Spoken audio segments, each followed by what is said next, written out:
So today we come to the part of our course where pastoral care is linked to pain bearing.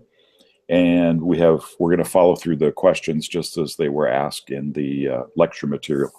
So we're going to start number one with trying to link the Trinitarian model of holding space, suffering space, transforming space to the concept of pastoral care at large and maybe some specifics of it. Shada, do you want to give that a start to get us underway? Sure. Well, in linking it to what we read in Dijkstra, I guess it connects in a few different ways. I mean, certainly the intimate stranger, I think, is trying to enter into the suffering space. Like they don't have, in the situations at least described in the chapter where the model of intimate stranger might be most primary, like in chaplaincy and hospital. The physical aspects of holding space will not be as controllable by the chaplain. You basically have to be in the spaces that are available or are happening, you know. And so there's a way in which the holding space, I think, becomes less literal, right? Like you have to like carry the holding space. It's almost as if like it's an energy. Like you always have to do this in ministry, right? It has to come from internal, but it'll have less of like physical embodiment. I think the main thrust is sort of like I guess I kind of see the entering into the suffering space as primary in the intimate stranger. Whereas for the wounded healer, I do feel like that's more, that talks about more like, you know, the binding and of the wounds beforehand. There's a way in which there's like a lot, it focuses more on preparation, right? Like preparation of the person. So, and I feel like that focuses on the work that needs to be done that allows the spaces to come into being in the first place, right? Like if the intimate stranger seems to come in at pain bearing, wounded healer seems to like take a step back out of the whole sort of Trinity situation, process, yeah. right? And is like at least in terms of the dyad and is doing work that allows for the spaces to be created, right? Like working on the capacity for the spaces to be created. I mean, that's what comes to me at first, I think. Sure. No, I think that's true. I spent a lot of time this morning reading and rereading that section on indigenous storytelling and how that all fits in. And I actually even went back to the Wemberley book to try to figure out from a chapter there what was going on, because the word indigenous is what keeps tripping me up, because it's related to the African American community, but I think he's using it in kind of an interesting way. The best definition, or the best example that I came up with was this definitional ceremony that he talks about, so that people who have lost have a feeling of loss together in a community. Say a village is about to be destroyed. I kept thinking about LTSP, engaged in the ceremony whereby they told their story to a group of outsiders and witnesses, primarily, I'm guessing, the succeeding group or whatever it happens to be. And then they became the audience and listened to these outsiders retell the stories that they had. So it kind of fits in with the Trinitarian thing in terms of us listening to stories, but then also doing maybe some mirroring or some reflecting back I know it's a different situation, but it's kind of that holding the space by retelling what your understanding of it is. And the point of the ceremony was to try to build some bridges between the group that was dissolving and the group that was, taking over, sort of thing. Very much in a village mode or a tribal mode as they looked at it. So it fits in, it seems to me, with this holding space and then transforming, that it allows you to go from this this grieving of a loss, basically, to a building of bridges with people that are new to the situation, which I thought was kind of interesting. It's not like outsiders telling their stories; it's outsiders retelling the story as they heard it. I don't know if it's practical at all in pastoral care. Mm-hmm. But that's, yeah, I like that. And we could certainly use a ceremony or two, I think, as we're going through these traditions or transitions. Sorry for the construction. Spoke about the other two, so I'll mention Nouwen, who I absolutely love this chapter. He's been recommended to me many times, but I've never jumped in. And I think what he talks about in terms of preparing yourself, it seems to be in between that holding space and suffering space, that you can't really enter into someone else's suffering unless you're also attending to yourself and preparing a space both for yourself and for others.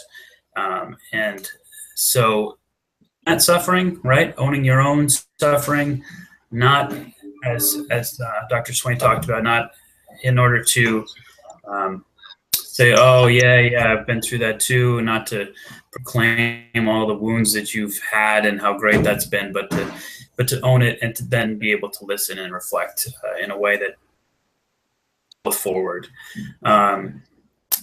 I just want to reread that chapter 3 times. His writing style is incredible. So just an aside there, I guess, but that one spoke to me as so many people have said, I think, about Nouwen. But in between there, yeah, I don't know. So, okay, I mean, I think that's good. I think we kind of made some connections there. Is there anything else anybody wants to throw into that discussion? Well, if not, then the second question asks us to take these images, I think, and relate them to our life and ministry. And I hate to form a pattern here, but Shadi, do you want to take a start again? Sure. Well, I guess now is a good. Okay, yeah, I'm trying to figure that.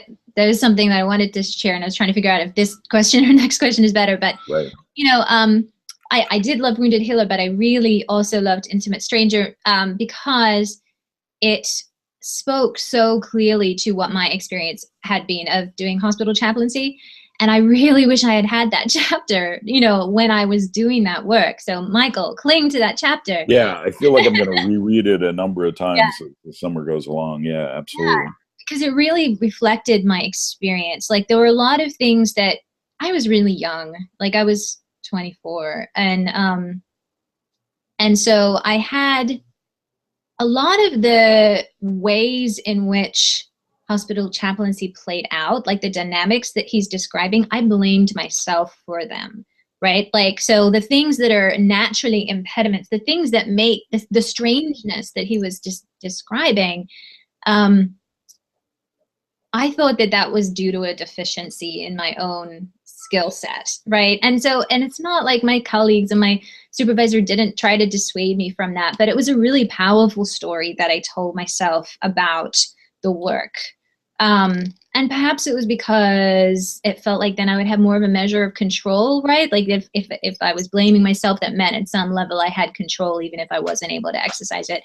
And so it was sort of really healing to just read the chapter and say, oh, everybody experiences like that. Like these are the conditions of the work. And I wish I had had the opportunity to more fully really absorb that and then go from there, right? Instead of always feeling in conflict with feeling that ambivalence he described, but then like taking it back and putting it as a burden upon myself, right? Like with blame and shame. And I think it would have been interesting and nice to have let go of that a little bit, you know, and it's possible I just wasn't ready at the time, certainly I recall working with my supervisor on, similar issues. So I think it's just where I was. But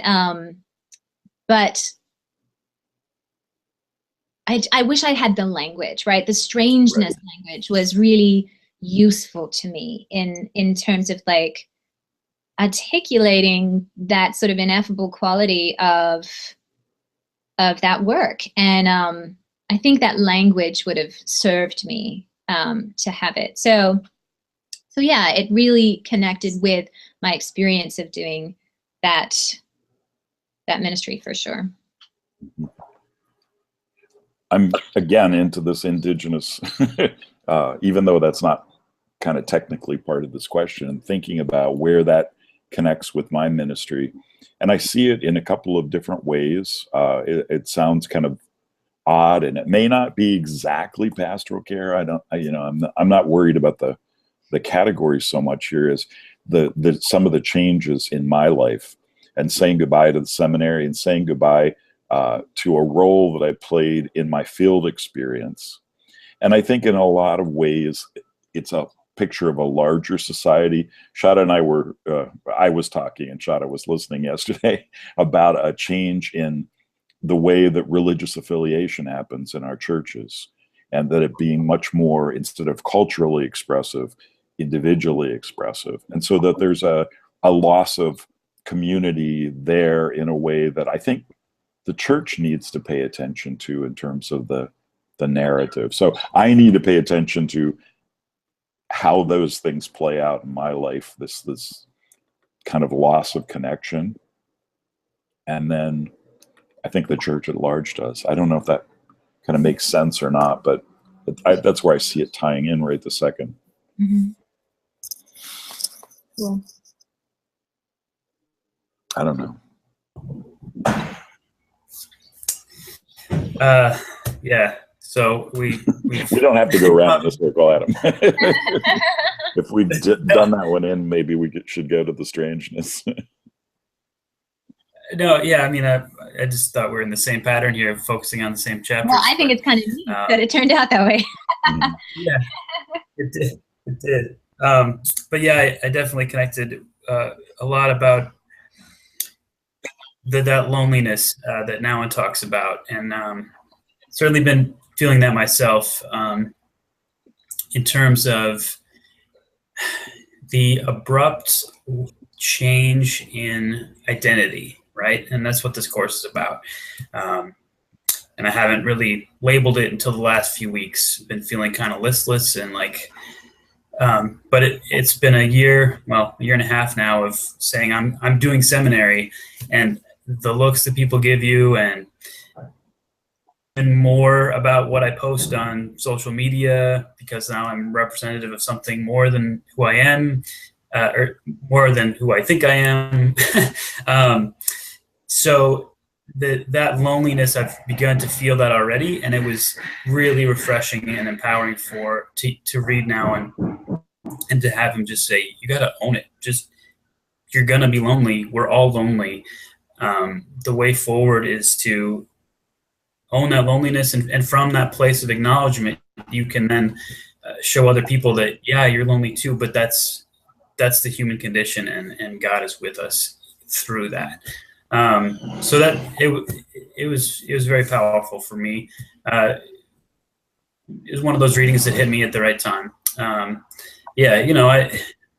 I up until my call, I've been pushing away this call for so long that a kind of cynicism and irony has been my identity. And while I also acknowledge and knew while I'm being cynical that keeps you at an arm's length from the world, giving that up, not that I have to completely give it up, but your public persona, I feel like I can use that sense of humor less than I used to. And I don't know, that's just one instance of how the role of minister, of pastor has become a bit isolating and lonely for me. So that's where I see it in my own life right now.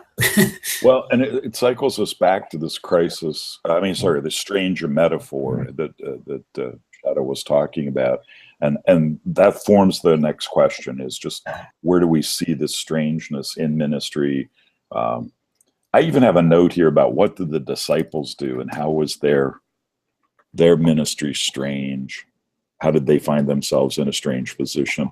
So, I can start with that in terms of reflecting on, they're a week earlier in the Easter story, they're, entering into Jerusalem with, high hopes and high expectations. They go through this crushing, strange 3 or 4 days where things radically turn around in ways that I'm sure that they weren't expecting. And then I'm sorry, I'm still stuck on Emmaus and processing that, the road to Emmaus, where they say, we had hoped, when they were talking to Jesus. And I think that kind of the strange situation that they found themselves in that they never expected a week ago kind of leads us sort of into this crisis as stranger and stranger as crisis. Mm-hmm. Yeah. No, I like that. I think, I'm really interested in trying to reclaim that strangeness for myself. Now that I have this new vocabulary around it and this new understanding about how God inhabits and works in and through strangeness, I feel like that's going to be really valuable. I had conceptualized my job, like, as a chaplain, and now as a minister in my mind, that it's my job to make things not strange, right? If things are strange, then it's on me. And I've done something wrong if things are strange or awkward or, and then somehow, right? And then, and I never really articulated this to myself, but imagining the strangeness and impediment to God and God transforming and people feeling God even, because a lot of times we, our spiritual moments, at least in my experience, have been described as primarily warm. Connection sort of thing, yes, fitting right. in, it all works together. Right, flow. Yeah, right. Not strangeness. And so I'd formulated a story around that it was my job to facilitate like that kind of experience for people. And I think it would be really helpful for me to let that go. And so, Swedenborgian theology doesn't have a very strong theology of the cross because we don't have any substitutionary atonement. The cross doesn't have the same kind of emotional import that other Christian theologies have. But being educated in a Lutheran school, the question, what is it like to be at the foot of the cross, that Dr. Swain, that question would be like to a Swedenborgian, what? But now that I understand what that means in a Lutheran and other Christian context, right, I can now connect it to this strangeness sense, right? That not that Swedenborgians don't believe God isn't in everything. It's just the metaphor of the cross is not something we've worked with. And so, so connecting then what it means to be at the foot of the cross and this strangeness, I think is going to be really productive for me in terms of really just being able to take a breath and not hold it all so tightly. I think that's a good thing overall. Yeah, I mean, I hate to continue the metaphor here or whatever, but if you're Peter and you've just denied Christ 3 times and you realize that, how do you get beyond that? How do you say, God, I'm a stranger to myself. I don't even understand how I'm living in this situation. Or you're Mary Magdalene, stands there and watches and bears presence and can't figure out how this person that she's loved is hated by so many other people. So right. I like the crisis as stranger metaphor, I guess, more than I like the stranger as crisis. I mean, I'm trying to explore in my head. I know it's going to be unpredictable and not meet my expectations and not live up to the stories that I've already told myself about this CPE experience. Mm-hmm.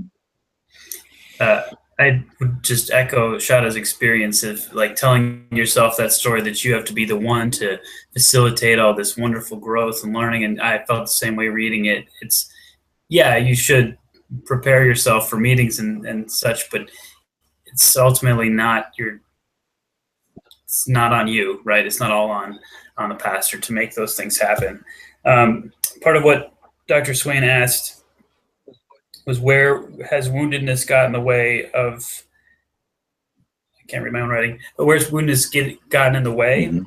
And I thought of a few instances already where with that idea that Nouwen talks about of saying, oh yeah, I'm like that too, in my limited experience so far this year. One was in marital counseling where I sat in on one of the premarital meetings that our pastor had with a couple, and I just wanted to jump in at every moment and say, "Oh yeah, me too." But that's that's my story. That's not them.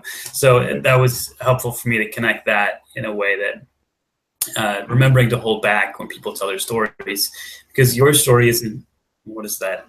Just it gets in the way, right? It does become a stumbling block to the other person's healing.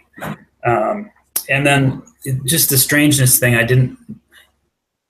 strangeness of the stranger and as crisis and crisis as stranger, but I thought of just strange situations. And this past Sunday, one woman came up to me and said, I keep forgetting to say grace at meals since my mom died. Can you tell me what that's about?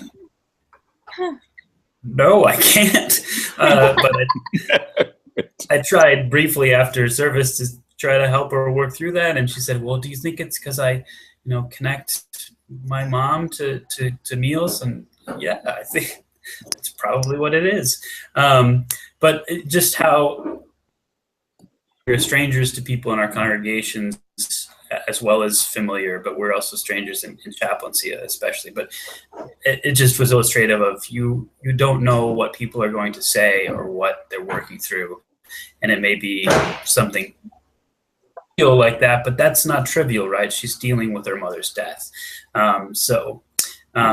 Just being a stranger in the presence of strangeness,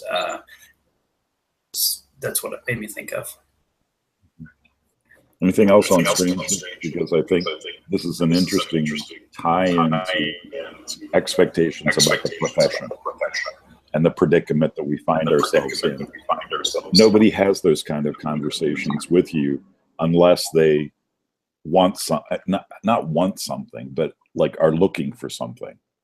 And so it puts you in a different position. You can no longer have any strange conversation that's at a kind of just a regular human level. You're expected to somehow go to the transforming space somehow, with what they bring you. Yeah, that is such, that expectation is such a burden. And it's how I have imagined, it's the rubric by which I evaluate whether or not I'm doing a good job. Mm-hmm. And it's so harmful to me. I need to figure out how to let that go.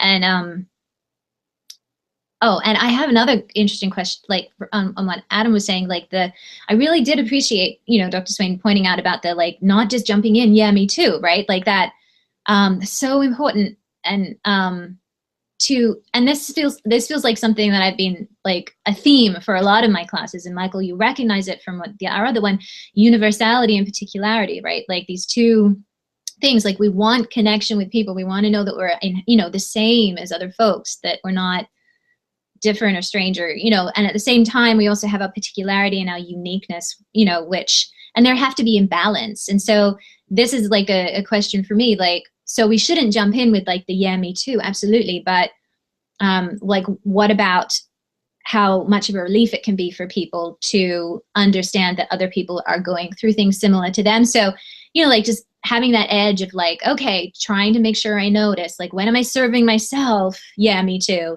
And when am I hearing from them? Maybe they say a literal question, is that strange? Or maybe it's just a no, something else you hear. But just making sure that I'm taking my cues from them on the on the establishing the universality part, and not that it's serving me. And I just think that's a really important point that I hadn't thought about. And Wemberley makes such a deal of telling stories and of participating in a community of storytelling with the person that you are giving care to, that I had to stop and ask that same question. It's like, when is that appropriate? When's that not appropriate?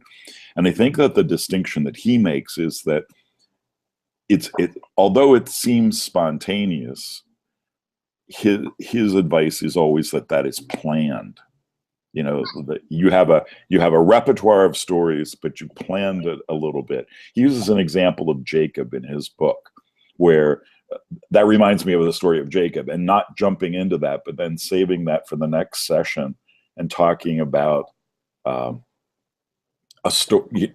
kind of a story about reading Jacob stories. Maybe I'm being really confusing, but I think it's like for a purpose as opposed to spontaneously me too. Right. And I really end up having to monitor almost everything, like you said, monitor on social media. But even in these exchanges, I think it takes conversation to a whole new level if we say narrative, counseling is the way to go. Right. I think I was dealing with the same thing reading Wimberley, like, well, what, you telling your own story? But you're right. It's like having that bag of stories that you pull out when they relate to one story about your own child, or something with your parents. It's not belaboring it. It's using it as an illustrative tool, and stating it simply and directly as a tool, not as a teaching moment that was for you that can be illustrated for someone else. And I found that idea is helpful, that sharing of narrative, right? Getting in, how does caregiver's story and the care seeker's story fit into God's story and God's plan, which I also found very fascinating in that chapter, because that's an idea that I often have trouble getting my head around. But knowing when to share parts of our story that are helpful, and when, let me tell you about this time that happened to me, which isn't helpful. Right. Any other elements of our predicament that we want to discuss? Well, then let's move to the next question, which was the places in which we find suffering, both as individuals and as part of a collective. Shada did an amazing presentation last night at our one class about white fragility and how to address white fragility. So it gets me thinking about the suffering of groups and isms and all of that sort of thing, and homophobia, racial intolerance, misogyny. I see it played out in so many different ways. Yeah. Now that that I try to answer this question, my answer is well, I guess the question is key places, but I'm suffering is everywhere. I had, a very anxious day on Tuesday, for example, over some very small thing, and I was suffering, me in my very privileged,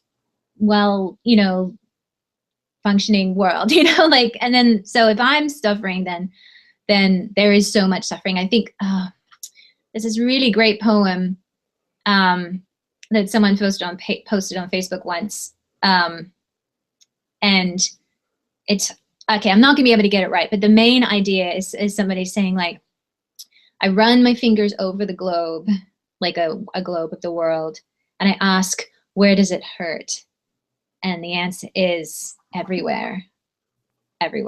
And it was just wow, just seems really powerful. There is no, this is this is the get all Buddhist on you, but suffering is just everywhere and part of life, and it's part of our journey, and so many intersecting levels. I don't know, doesn't seem like it's a very insightful answer, but right now I'm just sort of feeling the magnitude of it.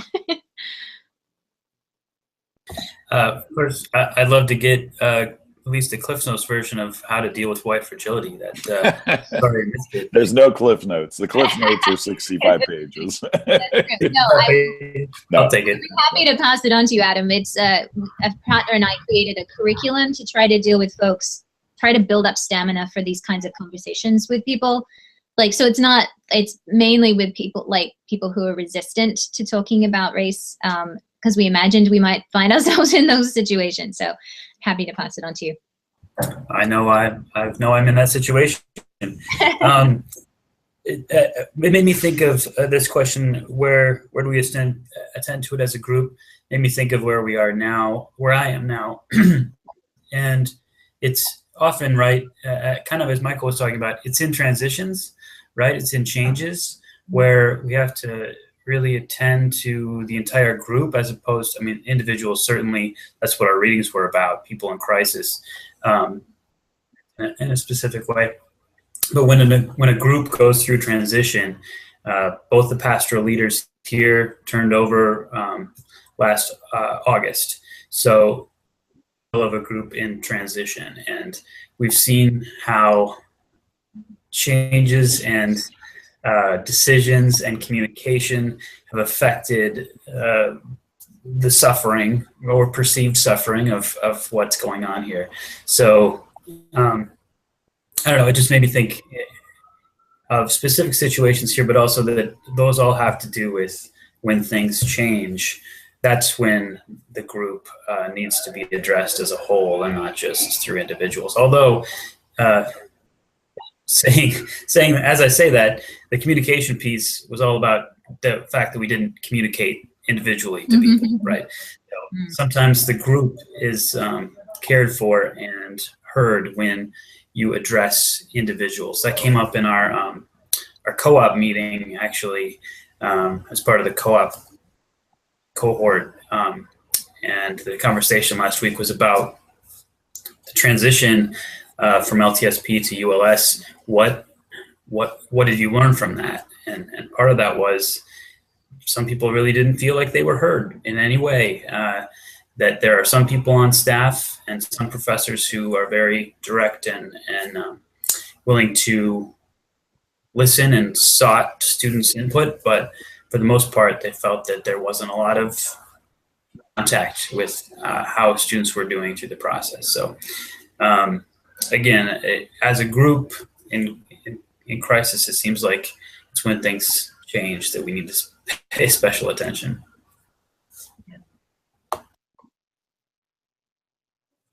Yeah, I'm kind of struggling with that whole idea too. And my follow-up question is when do people feel that they are heard enough? You know, how do you get to the point where, yes, suffering is important in telling narratives, and I understand the whole direction we're going here, but in this situation, in the most ideal of situations, could we have created a structure, or could we have created some conversations that would make everyone feel that they were heard? Or is not being heard always kind of like a part of the human condition? Yeah, my husband has strong opinions about this, seeing as he has worked in sort of in church settings, not like directly, but like in a church-connected academia, and he is really blunt about it. He's like, people say they're not being heard when they're not getting their own way. Right. That's he's like, because he's had the experience of listening to people and listening to people and listening to people, and at the end of the day, having to say, thank you, and we disagree with you, and we're going a different way, and the people complaining that they weren't heard, what they meant was they didn't get to control the process. Yeah, I think that's exactly where I was going. And I think that's a particular danger for church communities, right? Because everyone wants to get their own way, and I'm not sure I know for sure whether or not how to deal with that, or I don't know. Well, and maybe I'm going down a rabbit hole here, but if you're really engaging in narrative therapy or narrative counseling, rather, isn't there a sense of that as well? That when you have to have that difficult conversation, oh, you didn't listen to what I was saying, as opposed to, no, we have to go another way, as you say, and even kind of interpersonally. Yeah. And I don't know if that makes any sense or not. But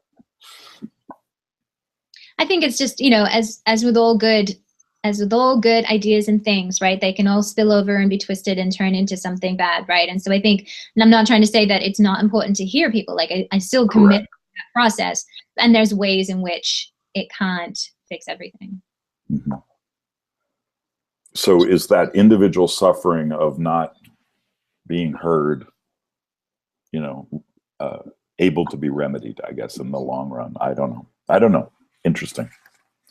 I'm loving the narrative counseling chapter and how it fits in with my life. And I'm trying to tell lots of stories and think of lots of ways that my little white bread existence, which is my intersubjective narrative that I tell myself, has some interesting narratives to it. So may I share just a couple of mine, and then we can go around and talk about Culbertson in terms of genograms? Does that make sense? Mm-hmm. So totally, I've come to recognize that this idea of what I tell myself about my family may not mesh with reality, but instead of saying it's delusional, I liked Culbertson's quote about, I guess he was talking about Erikson, and he said something like, so psychologically we are able to choose our families because we make up stories about them and figure out things about them. And I thought that was kind of comforting. It didn't have a judgment on it about having the family that you choose to create. So anyway, a couple of quick ones. One of the things that I noticed out of the genogram this week is, as I said last week to you guys, the top 3-4 levels all lived within 15, 20 miles of each other. And the bottom level is where people have gone off in terms of jobs or in terms of relationships, and left the little area where we all lived.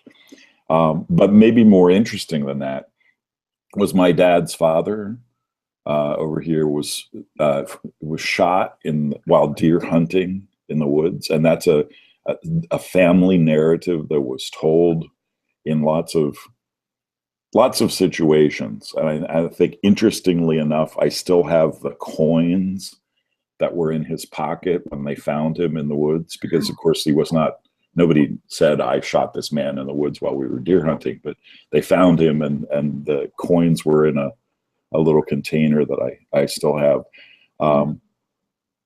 The narrative that it changed for me was, in the center of central Pennsylvania, I never had a gun. I never touched a gun. I never went hunting in my life, which is very rare for males in our area. But more than that, his wife, who outlived him, as you see, by about 40 years anyway, spent the rest of her life very anxious. She may have been anxious before this, but I have no way of knowing, of course, because I'm so far removed in terms of age. But I know that I saw her be very anxious with my father about things, and especially his younger brother, who was 10 years younger. So at the time of the shooting was like 9 years old. So Bill down here in this, was really protected in ways that, or fussed over or more anxious about in ways that probably he would not have been. So generationally, I look at that in terms of the stories that my father told me, but I never had the sense of anxiety out of all of that. So I didn't come away changed a whole lot by that, but I'm sure I was in ways that, I can't even sort of imagine. The other thing that is a family narrative for me is that my mother and father, which strangely are separated on this chart, but Stanley and Louise, they actually were married 19 years before I came on the scene. So they were childless for 19 years and they had this son, and the story was always, you know, how glad they were to have me, and a story that I told myself was, you know, King Michael sort of thing. That it was like, yeah, here I am. So it was something very special in terms of that, and I think that played out in stories that I've told about myself in defining who I am. I looked back at an essay that I had written when I applied for postulancy a year and a half ago or something. It said I'm the only son of older parents, and so that's, you know, it's kind of a narrative that I tell about myself. And the other one that's sort of interesting and is not well reflected on this chart is my one aunt was involved in an automobile accident in the early 60s and had a back injury that was pretty severe and limited her mobility. And there were a couple of things that come out of that. Number one was her sisters kind of rallied around her, and she was really the focus of the family, even though that she wasn't, no, she was the baby, sorry. She was the baby of the family, but they rallied around her even more in terms of this, taking care of her. And I'm sure that led to conflicts that I was not particularly aware of, but I'm sure that they existed. But the second thing that as I thought about the story is that there was a racial component to it. The accident happened down in the Florida Keys, and it was an African-American couple that plowed into the vehicle that hurt her. And so there was this whole, because I had absolutely no connection with African-American people growing up, there was this perception, well, they're bad drivers, they're evil people, they hurt my aunt, sort of deal. So they're the family narratives that I got out of my little world, and leading into, like Culbertson says, personal narratives or self-identifying narratives that are in the context of that larger picture. And then I guess I need another couple of weeks to figure out the interpersonal stuff, or the stories that I tell myself in secret about it all. So I do have one funny self-identifying one, though, that isn't related to the genogram, but I just want to share with you, is that I have a clipping of me in second grade being interviewed by the Harrisburg Patriot, like a little kids column sort of thing. And they have the little picture there, and I look like I've just gotten done picking my nose or something like that. And they asked me, what do you want to be when you grow up? And I said, I don't know, but I know that it will require an education. And so here I am at 8 years old being quoted as talking about education, and 62, or not 62 years later, but at 62, I'm still finishing this whole idea of education. So talk about a narrative that was passed on to me as a little kid that I'm, living out. So that's kind of my story. Any thoughts on those couple of things that I gleaned from my genogram?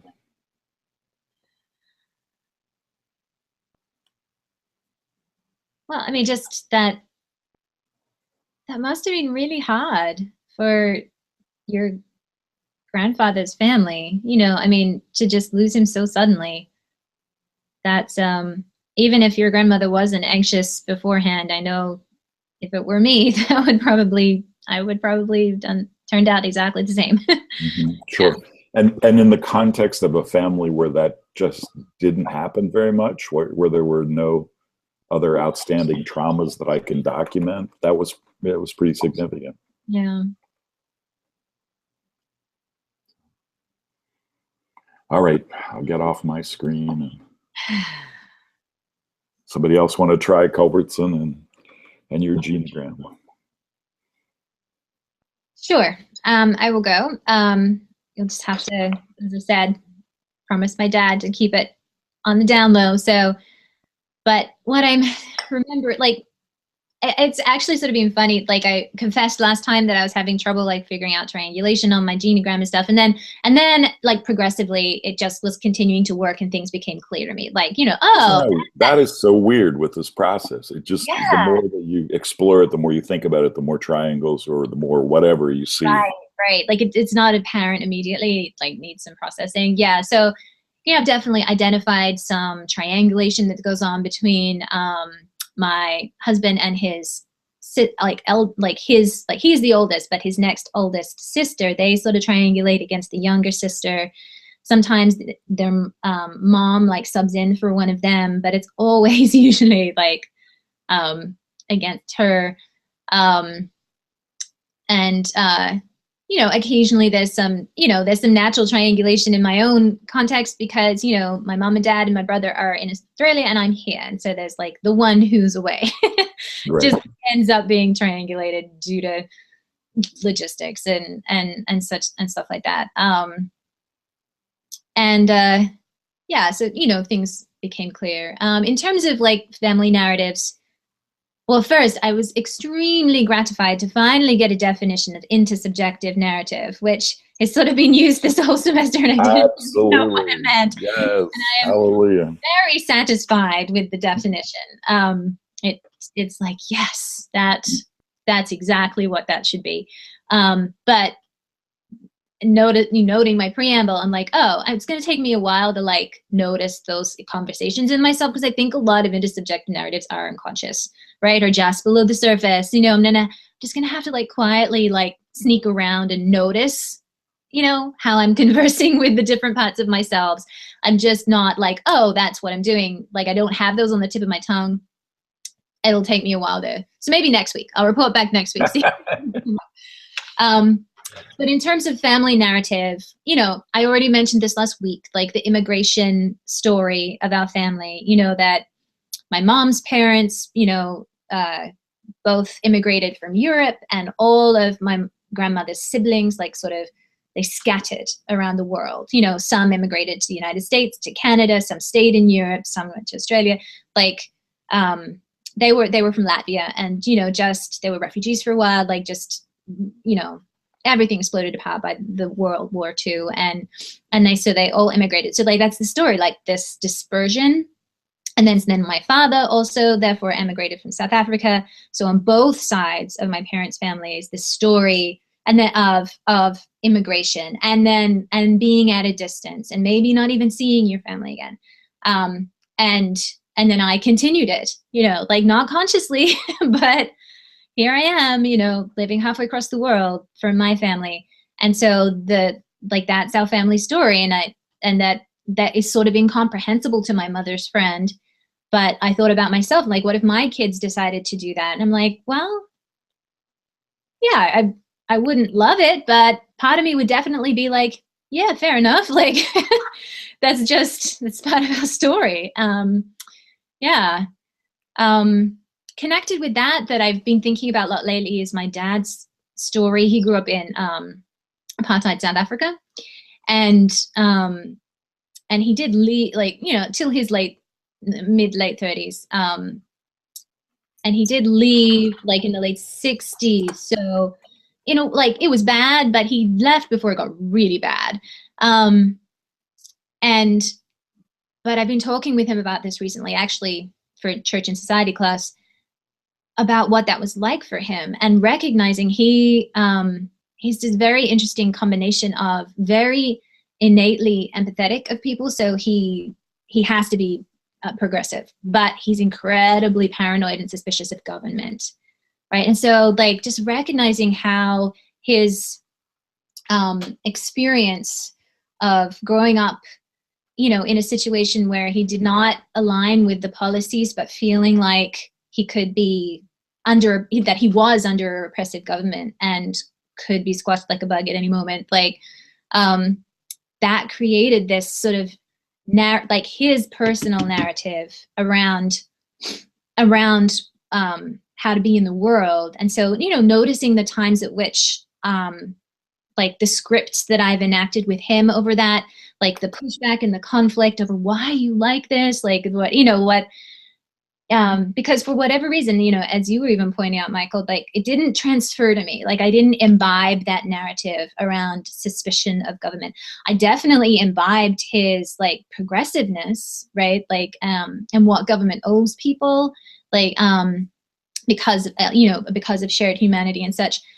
but I didn't appropriate his paranoia, and that's really interesting too. Like, I'm wondering why I didn't, was in my environment that I was no longer in a repressive environment like he was.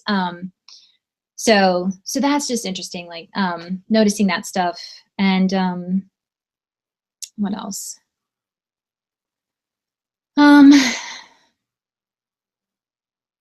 And just noticing some of the scripts that have gotten replayed, like the narrative around my mother's parents, that for a long time, the script was, as I mentioned, like, oh, here we are in this sort of unusual but happy arrangement with my grandmother living on the same street as my grandfather and his partner.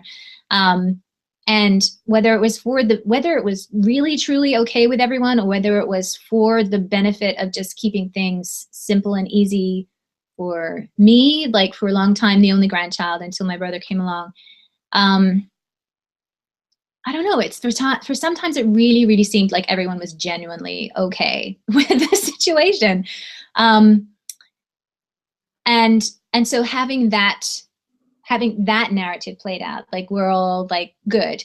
And then noticing that my mother's younger brother, who was always a little bit of the misanthrope,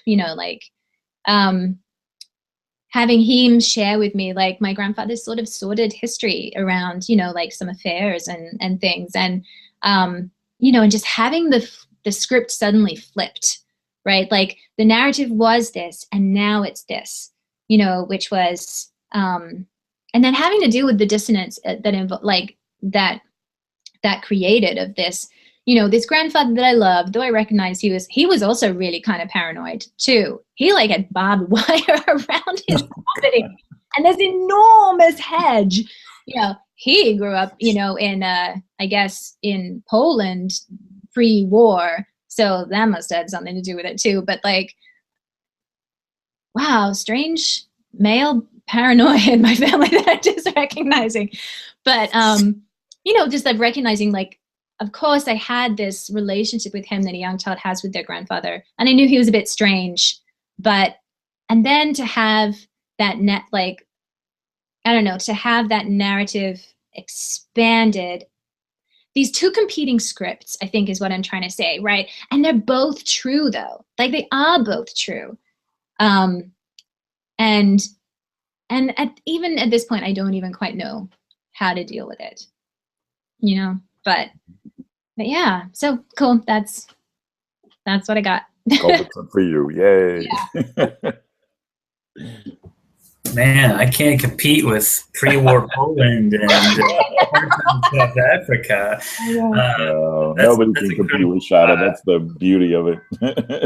No, I mean, I made a joke, but that. No, yeah, right. Yeah. But yeah, that's very interesting.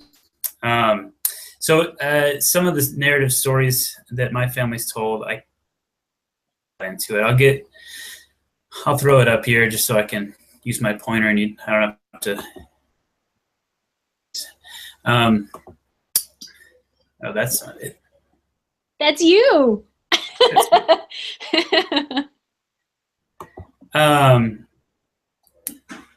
Stop sharing. That's not right. All right. I don't know what happened there. Hold on. Is this open? Yeah. Technology. Anyway. It's all good. Here it is. Let's see if it'll work this time. There it is. Oh, yay. Okay. Yeah, back to all these green lines, happy lines and red lines.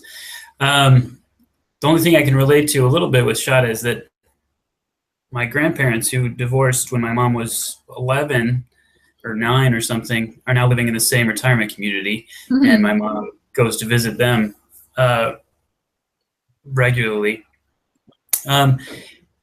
Thinking of narrative stories, my grandmother loves to tell sort of stories about this is the way we are, and it's because we are German, or it's because we are this, or these kinds of stories. And as a young child, she and I think her parents talked about their family.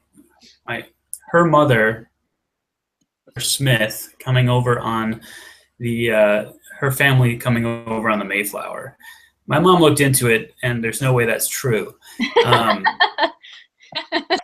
So that's one of those stories that clearly kind of got handed down. And I read something once about how, like, if everybody who says their family came over on the Mayflower, it would have been like, this giant ship.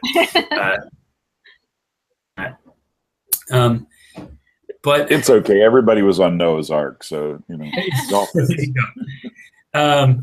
thinking about how stories get passed down and get changed, I think we all love my grandmother, and she was very doting when she visited with us as kids. But I think our generation, and especially my dad, challenged a lot of those kind of family narratives that she brought down. And my dad, as I mentioned, is a pastor. He's now a bishop in the Lutheran Church. He's also very kind of likes to be straightforward. And so he doesn't have a lot of time for those kind of family myths, I guess. Not in a mean way. It's just like sort of in a, okay, yeah, that's not true kind of way. I think me and my siblings, these four here, we kind of grew up with kind of that healthy distrust of family narratives, and kind of changed coming down. And as I mentioned, my dad, on my dad's side, he was kind of distant from his father, and his father's father, the narrative is, we're not sure what happened with him. He was raised by relatives, and so there's some mystery on this side, but my mom also found out that, I forget which way it went, but my great grandfather was one of the train children that was sent from New York to the Midwest. I don't know if you've heard about this, but it was, she read a book on it as well. And it was where people would just be picked up, like kids, lots of orphans and street children and kids trying to work in New York City. And church organizations would go to the streets of New York, and they started just picking them up, saying, oh, we're going to help you. And they put them on a train to Chicago, and then they'd say, oh, there's going to be kids here this day. And people from churches would just come and get the kids. And what would happen is often those kids would just be put to work at this time. So it was like late 1800s, early 1900s. And apparently my great-great-grandfather was one of these children. And the narrative that I never heard until recently was that he ended up being an alcoholic and just lived by himself in a shack down by the river, literally. Probably he had no sense of real connection because he was pulled from his family by well-meaning church goers. So anyway, that's something I recently learned. But wow, I don't know. Yeah. So, but the other thing I wanted to share, thinking of family narratives and our sort of healthy meta distrust of our own family narratives, is that this picture hangs in my parents' home today, and it was there growing up. I don't know if you can see all that. Remember, as far as anyone knows, we're a nice, normal family. So the family narrative in my house is through humor and popular culture often. And that's cute and all, but I also feel often that it's sort of indicative of the way that my family is a typical Midwestern, sort of stoic, sort of Scandinavian, German, we don't share our feelings kind of family. So we use humor to cover up what's really going on. And mostly my father was a model of that. And my mother is intensely introverted and only recently has started to figure out what that means. Yourself comes out in strange ways. But in any case, just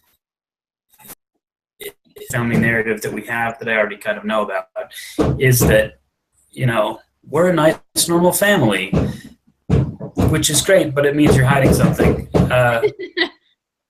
The weird thing is that, we aren't really hiding that much. There's not a lot of personal trauma or conflict in our family. And the thing we're hiding is that we're goofy, I guess. But also we aren't always straightforward and honest with each other in a way that, is productive. We keep each other at a distance, which I was starting to work through how to change that paradigm. And I don't know. Is the humor thing recognized? I mean, the use of humor to kind of mask things, is that something that's recognized, Adam? Or, I mean, is like that talked about and acknowledged, or is that totally under the surface? No, it's pretty upfront. Yeah. So I think it's recognized. Makes me think of, family roles within the family. Whenever we get together, I'm a lot funnier than I am in normal everyday life.